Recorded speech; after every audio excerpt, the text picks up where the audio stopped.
الحمدللہ وحدہ والصلاة والسلام علی من لا نبی بعدہ اشہد ان لا الہ الا اللہ وحدہ لا شریک لہ واشہد ان محمدا عبدہ ورسولہ اما بعد فاعوذ باللہ السمیع العلیم من الشیطان الرجیم الحمدللہ رب العالمین۔ تمام تعریفیں اللہ کے لیے ہیں جو تمام جہانوں کا پالنے والا ہے۔ حمد کا معنی کسی خوبی کی وجہ سے تعریف کرنا ہے۔ اس پر جو الف لام داخل ہے وہ استغراق کے لیے ہے، جس سے مراد حمد کے تمام افراد ہیں، یعنی جو تعریف بھی ہے اللہ ہی کی ہے، نہ کسی دوسرے خود ساختہ معبود کی ہے، نہ کسی مخلوق کی۔ اس لیے کہ مخلوق میں اگر تعریف کے لائق کوئی خوبی ہے تو وہ اسی کی پیدا کردہ ہے۔ لفظ اللہ چونکہ اللہ تعالیٰ کا ذاتی نام ہے، اس لیے اس کے اندر اللہ تعالیٰ کے تمام اسماء و صفات آ جاتے ہیں۔ خواہ اللہ تعالیٰ نے اپنی مخلوق میں سے کسی کو سکھائے ہیں یا ان کا علم اپنے پاس رکھا ہے۔ الحمدللہ میں کئی عموم ہیں اور ایک خصوص بھی۔ الحمد میں جو الف لام ہے وہ لام استغراق ہونے کی وجہ سے کئی قسم کا عموم ہے، اور للہ میں ایک خصوص ہے، وہ یہ کہ اس میں لام اختصاص ہے، جس کا مطلب یہ ہے کہ ہر حمد اللہ تعالیٰ کے لیے خاص ہے۔ حمد کے عموم میں فاعل کا بھی عموم ہے، یعنی ہر حمد کرنے والا در حقیقت اللہ ہی کی تعریف کرتا ہے، خواہ وہ خود رب العالمین ہو یا انسان ہو یا کوئی جن ہو یا فرشتہ یا کوئی بھی مخلوق ہو۔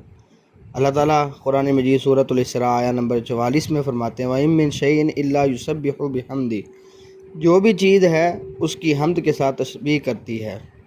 اسی طرح حمد کے عموم میں مکان کا بھی عموم ہے، یعنی جگہ کا، وہ کسی بھی جگہ میں ہو، زمین میں ہو یا آسمان میں یا ان دونوں کے درمیان یا عرش پر۔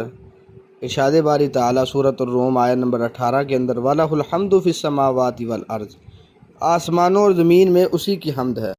اور اسی طرح زمان کا بھی عموم ہے، یعنی وہ حمد دن میں ہو یا رات میں، ماضی میں ہو یا حال میں، مستقبل میں ہو، دنیا میں ہو یا آخرت میں، سب کی سب اللہ کے لیے خاص ہے۔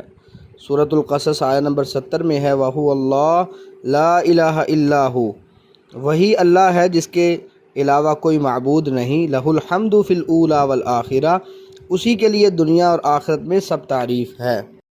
اسی طرح اس الحمد میں خود حمد کا بھی عموم ہے، یعنی وہ حمد کسی بھی لفظ کے ساتھ ہو یا کسی بھی زبان میں ہو، بلند آواز سے ہو یا آہستہ ہو، دل سے ہو یا زبان سے ہو یا دیگر اعضاء سے، الغرض تعریف کوئی بھی ہو صرف اللہ تعالیٰ کے لیے خاص ہے۔ کسی دوسرے میں اگر کوئی خوبی ہے یا قابل تعریف بات تو وہ بھی اس کی اپنی نہیں بلکہ اللہ تعالیٰ کی ہی عطا کردہ ہے، اس لیے اس کی وجہ سے اس کی تعریف بھی در حقیقت اللہ تعالیٰ ہی کی تعریف ہے۔ قرآن مجید کے اندر کئی مقامات پر اللہ تعالیٰ نے یہ چیز ذکر فرمائی ہے کہ تعریف سب اللہ کے لیے ہے۔ 5 صورتیں قرآن مجید میں ایسی ہیں جن کا آغاز الحمدللہ سے ہوا ہے، جیسا کہ سورۃ الفاتحہ ہے الحمدللہ رب العالمین، سورۃ الانعام ہے، اس کا آغاز بھی الحمدللہ الذی خلق السماوات والارض، سورۃ الکہف ہے، اس کا آغاز بھی الحمدللہ الذی انزل علی عبدہ الکتاب، اسی طرح سورۃ الصبا ہے الحمدللہ الذی لہ ما فی السماوات، اسی طرح سورۃ الفاطر الحمدللہ فاطر السماوات والارض۔ بہر صورت ہر قسم کی تعریف اللہ رب العالمین کے لیے ہے، قرآن مجید میں یہ چیز ہمیں بتائی گئی ہے۔ اسی طرح نبی کریم صلی اللہ علیہ وسلم کی احادیث میں بھی یہ چیز ملتی ہے۔ نبی کریم صلی اللہ علیہ وسلم خطبہ شروع کرتے تو الحمدللہ کے لفظ سے شروع کرتے یا ان الحمدللہ کہتے، ان الحمدللہ نحمدہ، کہ بے شک تعریف اللہ کے لیے ہے، ہم اس کی حمد بیان کرتے ہیں۔ اسی طرح کھانا کھانے کے بعد بھی الحمدللہ کے کلمات احادیث سے ثابت ہیں، اور اگر چھینک آئے تو اس وقت بھی الحمدللہ کہنا ہے، جیسا کہ صحیح بخاری کی حدیث میں موجود ہے۔ اور اگر کوئی انسان سونا چاہتا ہے، بستر پر آتا ہے، تو اسے یہ دعا پڑھنی چاہیے صحیح مسلم کی حدیث کے مطابق: الحمدللہ الذی اطعمنا وسقانا وکفانا وآوانا فکم ممن لا کافی لہ ولا مؤوی۔